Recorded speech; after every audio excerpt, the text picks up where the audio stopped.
Today's reading is from the book of Genesis, chapter 30, verses 25 to 43. After Rachel had given birth to Joseph, Jacob said to Laban, "Send me on my way, so that I can go back to my own homeland. Give me my wives and children for whom I have served you, and I will be on my way. You know how much work I've done for you." But Laban said to him, "If I've found favour in your eyes, please stay. I have learned by divination that the Lord has blessed me because of you." He added, "Name your wages and I will pay them."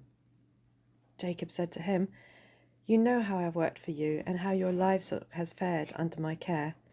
The little you had before I came has greatly increased. And the Lord has blessed you wherever I have been. But now, when may I do something for my own household?" "What shall I give you?" he asked. "Don't give me anything," Jacob replied. "But if you will do this one thing for me, I will go on tending your flocks and watching over them.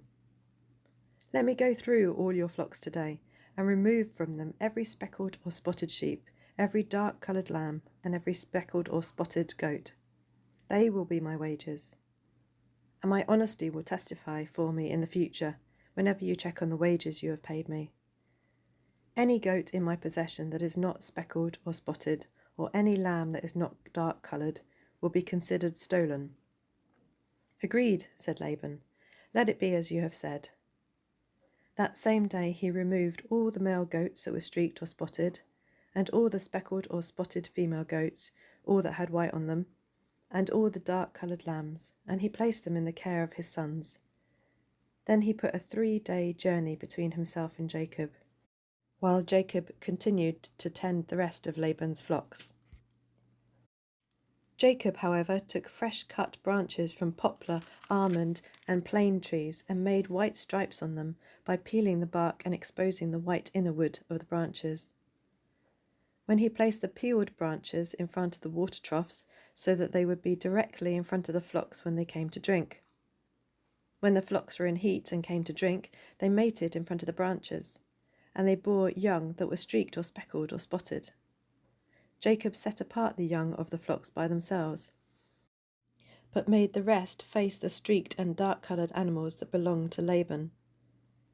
Thus he had made separate flocks for himself, and did not put them with Laban's animals. Whenever the stronger females were in heat, Jacob would place the branches in the troughs in front of the animals so that they would mate near the branches. But if the animals were weak, he would not place them there. So the weak animals went to Laban, and the strong ones to Jacob. In this way the man grew exceedingly prosperous, and came to own large flocks, and female and male servants, and camels and donkeys. This is the word of the Lord.